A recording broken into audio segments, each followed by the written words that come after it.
Disinilah kemudian manusia bangkit.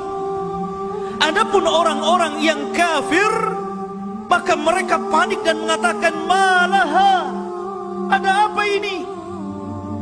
Panik mereka, sehingga mereka mencela diri mereka. Ya wailana, man ba'athana min marqadina.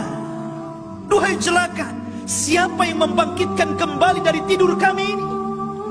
Disangkanya mereka habis terjadi kiamat kemudian diwafatkan, tidak dibangkitkan lagi. Rupanya tidak, mereka dibangkitkan kembali, sehingga mereka mencela diri mereka. Celaka diriku, siapa yang membangunkan aku? Tapi para malaikat dan orang-orang yang beriman, maka mereka akan mengatakan, hadza ma wa'ada ar-rahman wa sadaqal mursalun. Adapun para malaikat dan orang-orang yang beriman menjawab perkataan orang-orang kafir, ya wailana man ba'athana min marqadina hadza. Maka kata orang-orang yang beriman, hadza ma wa'ada ar-rahman wa sadaqal mursalun.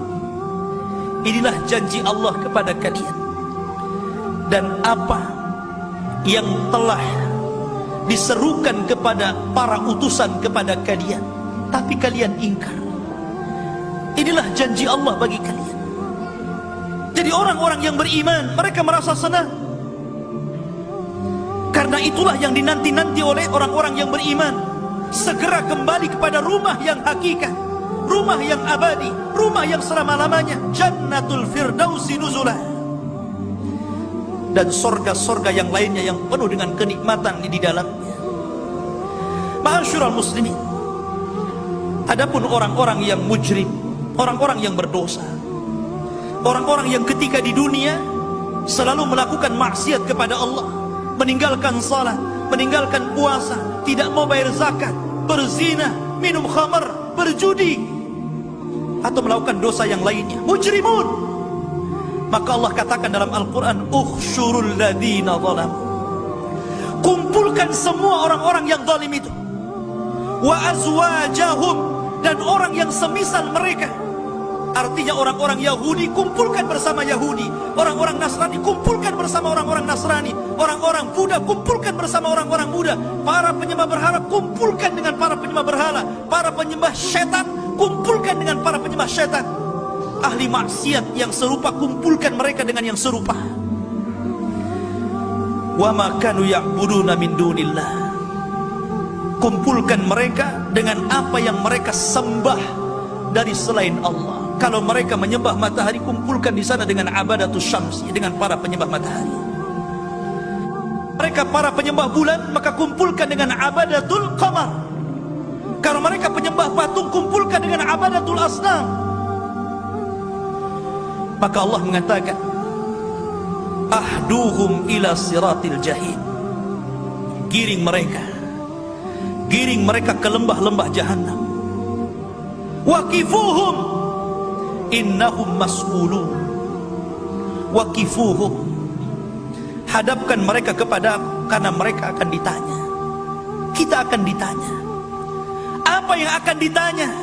Nabi SAW bersabda, la tazulu qadama abdin hatta yus'al an arba, an umrihi fima afna, wa an shababihi fima ablah, wa an malihi min aina iktasabahu wa fima anfaqahu, wa an ilmihi fima amila fihi. Kata Nabi SAW, tidak mungkin bergeser kaki anak Adam untuk menginjak siratal mustaqim sampai ditanya tentang 4 perkara. Pertanyaan ini terjadi di padang mahsyar sebelum kaki kita mulai meniti titian jahanam. Di situ Nabi SAW mengatakan, usia kalian akan ditanya, kemana kalian habiskan? Masa muda kalian akan ditanya, kemana anda arahkan? Harta yang anda miliki akan ditanya, dari mana dan kemana kau belanjakan? Termasuk juga ilmu, sudahkah kau amalkan? Subhanallah, Nabi SAW menyebut kalimat syabab, muda, padahal masa muda bagian daripada umur. Kenapa Rasul mengulang Tidak cukupkah Rasul mengatakan umur? Kenapa kemudian diulang dengan kalimat syabab, para pemuda? Karena usia muda, sejak balik sampai usia 40 tahun, adalah manusia-manusia yang rentan untuk melakukan maksiat. Karena di usia itu Allah berikan kekuatan, Allah berikan kenekatan, Allah berikan berbagai macam tantangan syahwat. Anda bisa melihat, apalagi anak-anak muda di zaman sekarang. Subhanallah, inna lillahi wa inna ilaihi raji'un. Kenakalan mereka luar biasa. Karena anak-anak muda itu rentan terkena syahwat dan rentan terkena syubhat. Makanya kenapa masa muda ini diulang oleh Nabi sallallahu alaihi wasallam. Lah ini ditanya, waqifuhum, kata Allah, innahum mas'ulun. Mereka akan ditanya oleh Allah subhanahu wa ta'ala. Maka ketika mereka kemudian berkumpul di sebuah padang yang disebut dengan mahsyar, bumi yang bukan kita pijak, disitulah Allah subhanahu wa ta'ala dekatkan matahari. Nabi sallallahu alaihi wasallam mengatakan bahwa jarak dekatnya matahari ke kita adalah 1 mil. Rawi ketika itu, rawi hadis, ragu-ragu apakah mil dalam bahasa Arab itu adalah kalimat yang menunjukkan jarak, ataukah mil itu kalimat yang menunjukkan alat celak. Tahu celak? Alat celak. Kalau memang mil itu adalah alat celak, berarti matahari di atas kepala. Tapi kalau yang dimaksud mil itu adalah jarak, mungkin agak tinggi sedikit dari kepala. Tapi di dunia saja, kalaulah Allah takdirkan matahari keluar dari garis edarnya, bumi ini hangus. Ini 1 mil, Anda bisa bayangkan. Dan kita akan berdiri di situ. Allah subhanahu wa ta'ala menjelaskan, ta'rujul malaikatu warruh ilaihi biyaumin kana miqdaruhu khamsina alfasanah. Berapa tahun antum berdiri di padang mahsyar? Jaraknya kata Allah khamsina alfasanah. Khamsin, 50.000 tahun. 50.000 tahun. Kita hidup saja, mungkin yang 100 tahun sudah untung. Kadang-kadang 70 tahun sudah banyak yang teler.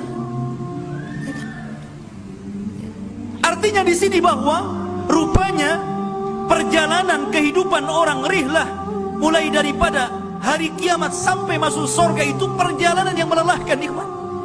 Dan ini menunjukkan bahwa kehidupan akhiratlah kehidupan yang panjang, kehidupan yang abadi, dan kehidupan yang selama-lamanya. Dan kehidupan dunia, kehidupan yang pendek dan sangat singkat dan tidak abadi dan tidak selama-lamanya. Tetapi walaupun demikian, panjangnya perjalanan kehidupan akhirat sampai kelak Allah masukkan orang ke dalam surga dan neraka, tetap saja ditentukan dengan pendeknya kehidupan dunia. Itu yang antum harus pahami. Wa man ya'mal mithqala dzarratin khairan yarah wa man ya'mal mithqala dzarratin syarran yarah. Dahsyatnya hari kiamat, sampai Al-Quran memberi nama dengan berbagai macam nama tentang kiamat. Terkadang Allah memberi nama kiamat itu dengan Al-Qiyamah. Terkadang Allah menyebutkan Al-Qari'ah. Terkadang Allah menyebutkan Al-Haqah. Terkadang Allah menyebutkan At-Tammatul Kubra. Terkadang Allah menyebutkan Yaumul Fasl. Terkadang Allah menyebutkan At-Taghabun. Dan banyak nama-nama lain yang semakna artinya dengan kiamat. Dengan banyaknya nama ini menunjukkan dahsyatnya hari kiamat. Karena Allah memberi nama dengan nama yang banyak. Ma'asyiral muslimin rahimani wa rahimakumullah. Sampai ketika manusia berada di padang mahsyar, datanglah seorang bapa kepada Allah subhanahu wa ta'ala, kemudian mengatakan, ya Rabb, indi aulad fid dunya.